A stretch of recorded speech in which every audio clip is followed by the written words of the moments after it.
মৰমৰ ছাত্ৰ ছাত্ৰীসকল, এই ভিডিঅ'টোত মই তোমালোকৰ ইংৰাজী কিতাপৰ যেটো লেসন নম্বৰ 3 আছে, এ কিউৰিয়াছ মাইণ্ড, তাৰ পাঠৰ ভিতৰৰ কিছুমান প্ৰশ্ন আৰু তাৰ উত্তৰ তোমালোকে বুজি পোৱাকে লৈ আহিছোঁ। আশা কৰোঁ ভিডিঅ'টো তোমালোকে ভাল পাবা আৰু এই প্ৰশ্ন উত্তৰবোৰ তোমালোকৰ পৰীক্ষাৰ কাৰণে কিবা নহয় কিবা অলপ সহায় কৰিব। তেন্তে বলা ভিডিঅ'টো আৰম্ভ কৰোঁ। প্ৰথম প্ৰশ্নটো হৈছে write the names of the 3 children in the play, অৰ্থাৎ নাটকটোত থকা তিনিগৰাকী শিশুৰ নাম লিখা। Answer, the names of the 3 children in the play are Nikita, Argo and Mira.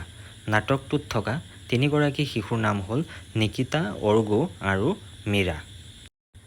Question number 2, where was Nikita and what she was drawing. Nikita ক'ত আছিল আৰু তাই কিহৰ চিত্ৰ অংকন কৰি আছিল? Answer, Nikita was in her study room and was drawing A scenery. Nikita তাইৰ পঢ়া কোঠালীত আছিল আৰু সূৰ্যাস্তৰ চিত্ৰ অংকন কৰি আছিল। Question number 3, who was Argo. Argo কোন আছিল? Answer, Argo was Nikita's younger brother. Argo নিকিতাৰ সৰু ভায়েক আছিল। Question number 4, who was Meera. Meera কোন আছিল? Answer, Meera was the cousin of both Nikita and Argo. Meera Nikita আৰু অৰ্গো দুয়োৰে ভতিজী আছিল। Question number 5, why did Argo look upset. অৰ্গোক কিয় মন মাৰি থকা যেন দেখা গৈছিল? Answer, Argo looked upset as Nikita বা স্কল্ডেড হিম। নিকিতা বাই গালি পৰাৰ কাৰণে অৰ্গোই মন মাৰি আছিল।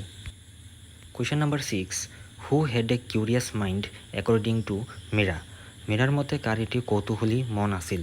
Answer, Argo had a curious mind according to Meera. মীৰাৰ মতে অৰ্গোৰ এটি কৌতূহলী মন আছিল। Question number 7, when do we celebrate national science day. আমি কেতিয়া ৰাষ্ট্ৰীয় বিজ্ঞান দিৱস পালন কৰোঁ? Answer, we celebrate national science day on February 28 every year. আমি প্ৰতি বছৰে ফেব্ৰুৱাৰী 28 তাৰিখে ৰাষ্ট্ৰীয় বিজ্ঞান দিৱস পালন কৰোঁ। Question number 8, why do we celebrate national science day. আমি কিয় বিজ্ঞান দিৱস পালন কৰোঁ? Answer, we celebrate national science day to commemorate the discovery of Raman effect by C V. Raman. অৰ্থাৎ চি.ভি. ৰমনে আৱিষ্কাৰ কৰা ৰামান এফেক্টৰ প্ৰতি শ্ৰদ্ধা জনাবলৈ আমি ৰাষ্ট্ৰীয় বিজ্ঞান দিৱস পালন কৰোঁ। Question number 9, when and where did C V. Raman born. চি.ভি. ৰমনৰ কেতিয়া আৰু ক'ত জন্ম হৈছিল? Answer, C V. Raman was born on November 7, 1888 in Thiruvanaikaval near Tiruchirappalli in Tamil Nadu. 1888 চনৰ 7 নৱেম্বৰ তাৰিখে তামিলনাডুৰ ত্ৰিচিনাপল্লীৰ ওচৰৰ তিৰুভানাইক্কাভাল নামৰ ঠাইত তেওঁৰ জন্ম হৈছিল।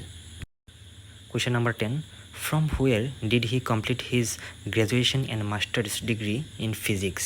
তেওঁ ক'ৰ পৰা পদাৰ্থ বিজ্ঞানত স্নাতক আৰু স্নাতকোত্তৰ ডিগ্ৰী লাভ কৰিছিল? Answer, he completed his graduation and masters degree in physics from the renowned presidency college Madras.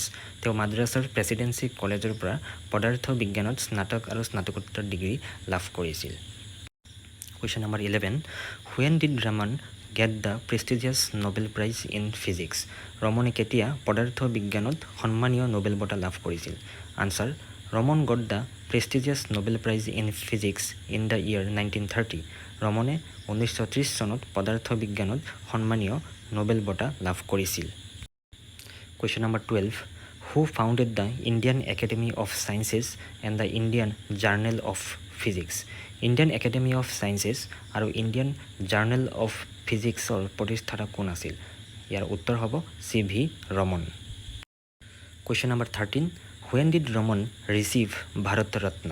ৰমনে কেতিয়া ভাৰত ৰত্ন বঁটা লাভ কৰিছিল? ইয়াৰ উত্তৰ হ'ব ইন 1954, অৰ্থাৎ 1954 চনত তেওঁ ভাৰত ৰত্ন বঁটা লাভ কৰিছিল। Question number 14, when did Raman breathe his last. ৰমনে কেতিয়া ইহলীলা সম্বৰণ কৰিছিল?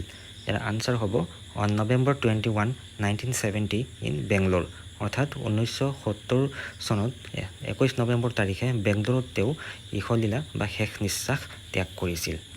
আজিৰ প্ৰশ্নসমূহ এইখিনিতে সামৰণি মাৰিলোঁ। ইয়াৰ পৰৱৰ্তী ভিডিঅ'ত মই পাৰ্ট 2ৰ যিবোৰ পাঠভিত্তিক প্ৰশ্ন উত্তৰ আছে সেইবোৰ লৈ আহিম। আশা কৰোঁ ভিডিঅ'টো তোমালোকে ভালেই পাইছা। যদি ভাল লাগিছে তেতিয়াহ'লে লাইক কৰিবা, কমেণ্ট কৰিবা আৰু শ্বেয়াৰ কৰিবলৈ নাপাহৰিবা। বাই বাই, ধন্যবাদ।